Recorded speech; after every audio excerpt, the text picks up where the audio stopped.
Hi, folks. Welcome to Crisco's Corner. Unfiltered commentary. Not your truth, the real truth. Please like, share, and subscribe. And as always, thank you for your support.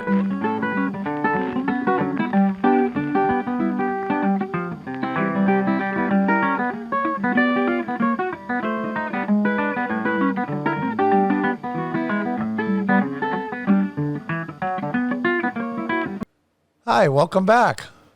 From the Washington Examiner. Montana becomes Second Amendment sanctuary, joining growing number of states fighting federal gun laws. Oh, there's a nice picture there. Whoa. Montana has barred state and local law enforcement from enforcing federal restrictions on firearms, making it the latest in a slew of Republican-controlled states to adopt Second Amendment protections. Yeah, it's starting to come to a head here. You know, conservative people, Republicans, conservatives, even libertarians. And if you really have to be perfectly honest, the far leftists and the Marxists are all pro-Second Amendment. Those you don't think that the Marxists and the far leftists aren't, do some research.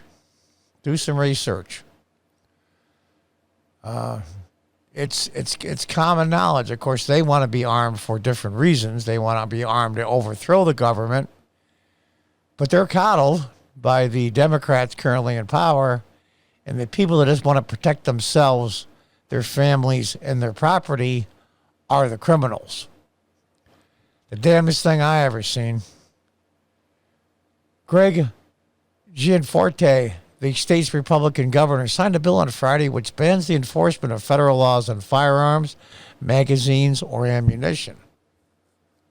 The bill applies retroactively to January 1st, 2021, a period that covers all of Biden's term in office. Now, I like that a lot.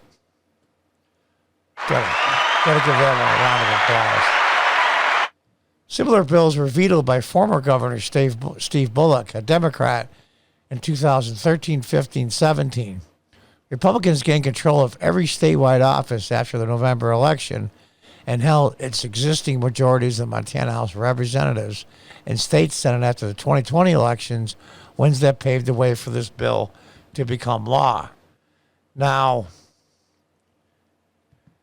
for those of you that are saying this is ridiculous and federal law, and they got a lot of effing nerve, and they're nuts, and they're lunatics, and federal law supersedes state law. The Constitution says so. Where was your outrage and passion for sanctuary cities and states for unlawful immigration? Not protected, by the way, in the Constitution directly.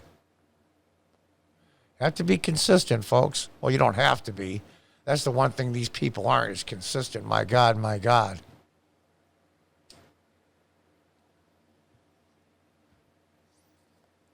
Biden has promised an ambitious gun control agenda, and states across the country have approved Second Amendment sanctuary laws in an effort to preempt any federal gun control legislation or rulemaking. Arizona Governor Doug Ducey signed a similar bill in early April prohibiting law enforcement in his state from enforcing federal laws that are inconsistent with the existing state law. The Utah Senate has also given its approval to a similar statute. Texas Governor Greg Abbott said that gun sanctuary legislation would be coming to his state imminently. Now, I'm a huge proponent of law enforcement, both at the state and the local level, local being municipalities, counties, county sheriffs, municipal police, that kind of thing. I ran here upstate New York for a local office several times. It was always endorsed by the police department, the police union, and even the firefighters union. And that was very much appreciated because those men and women know that I'm on their side. But here's something to consider, men and women of law enforcement at state and local levels. This COVID-19 draconian lockdown restrictions, many local law enforcement officers are enforcing these unconstitutional laws. You know, when your neighbor says there's 6 cars in front of your house on Thanksgiving and the police knock on your door, or you're at Easter Sunday services, that's unconstitutional, and they know it. And I really am sympathetic towards them. They have families, they have pensions to try to maintain. It's the reason why. I mean, that's a really crappy job, especially in the bigger cities. But a lot of conservative people have slowly turned against law enforcement, and that was their biggest champions. Because of the fact that you were enforcing unconstitutional laws. Those laws mean absolutely nothing. The unconstitutional ones they're currently trying to pass concerning the Second Amendment, if they can't be enforced. And those of you that think that's impossible, look at the amendment that started prohibition, the illegal sale and transport of alcoholic beverages. What a freaking disaster. And by the way, the only amendment ever to be repealed. The only one. And they thought it would take years. Once finally, after, was it 14, 15, 16 years, whatever the hell it was, I don't remember, that it was on the books, not enforced, but on the books. It took a few months. It was quick. I mean, it went quickly. Because it was stupid. It was ridiculous. And it was unenforceable. And I'm hoping that the same things happen for these rights under the Second Amendment that are being trampled on. It's just the Constitution, folks.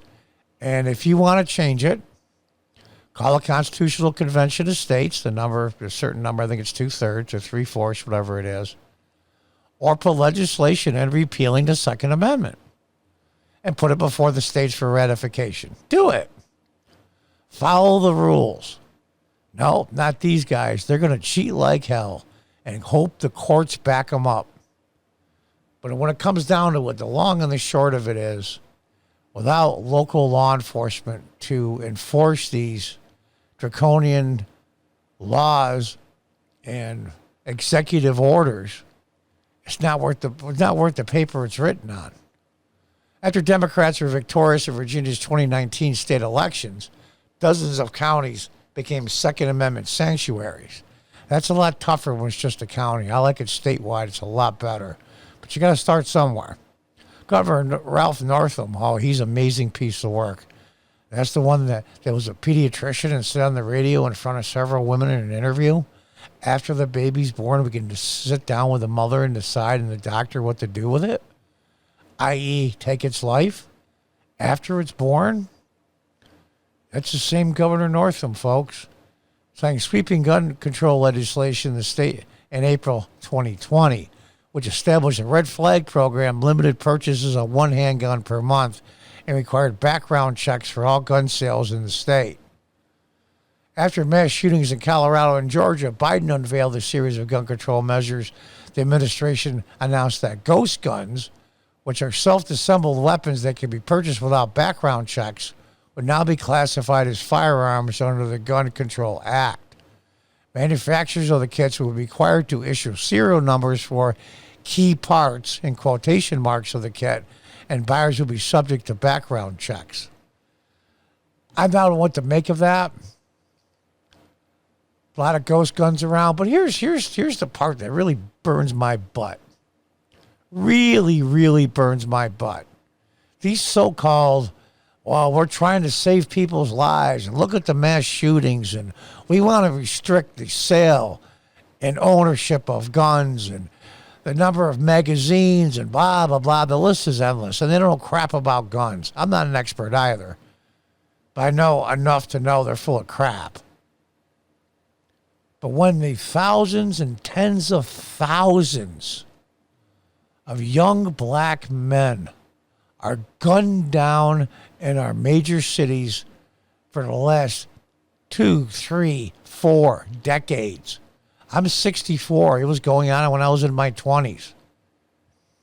Where's the outrage and where's the passion for saving those lives?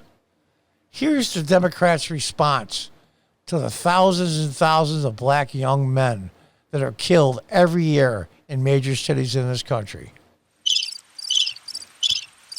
That's their outrage. That's their outrage. I'll let the whole cricket thing go this time a little bit longer than normal just to prove the point. The point of it is all these gun control laws do absolutely nothing to stop that carnage. Do you think for a minute that 90+% of all these gang murders that goes on and kill young black men by the thousands are all registered guns?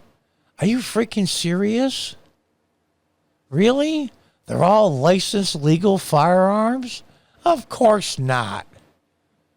Of course not. But that does absolutely zero to even slow down, let alone stop these mass murders of young black men.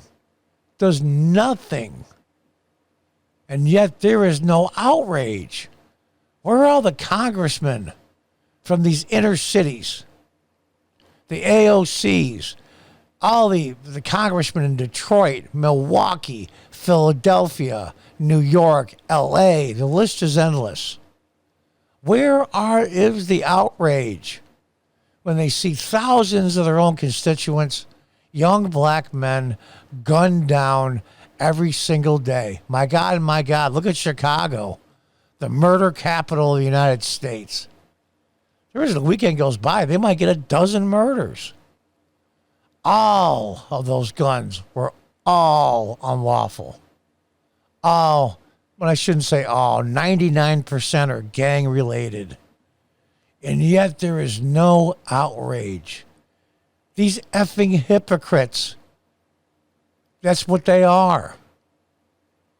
The federal government also incentivizes states to create their own red flags laws, which can be used to remove firearms from a person deemed to be in danger of themselves or others. Democrats in the House and Senate have reintroduced multiple pieces of gun control legislation. The bills would make most gun transfers unlawful if a background check is not completed and extended the time that law enforcement officers have to complete a background check from 3 to 10 days. Here's the thing about these new red flag laws. Say you're a legal owner of a gun. Got the license, went through all the hoops and the nonsense you have to do, and now you own one. And your ex-wife or ex-husband or neighbor that's pissed at you, or there was one where this gentleman went on Yelp and gave a lot of crappy reviews to his doctor, so his doctor turned in and called him and said he was nuts. What they'll come in and do is they'll take the firearms without a court order. Then weeks go by, you get a hearing, and 99% of them will prove, listen, I'm not crazy. This guy's just pissed at me. It's my ex.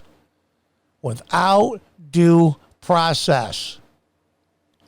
Take the firearms first, and then look see if you're guilty or not later. This is nuts. It won't pass constitutional muster, but here's the problem. Can we trust the Supreme Court to hear the cases? That's the thing. People have lost faith in the court.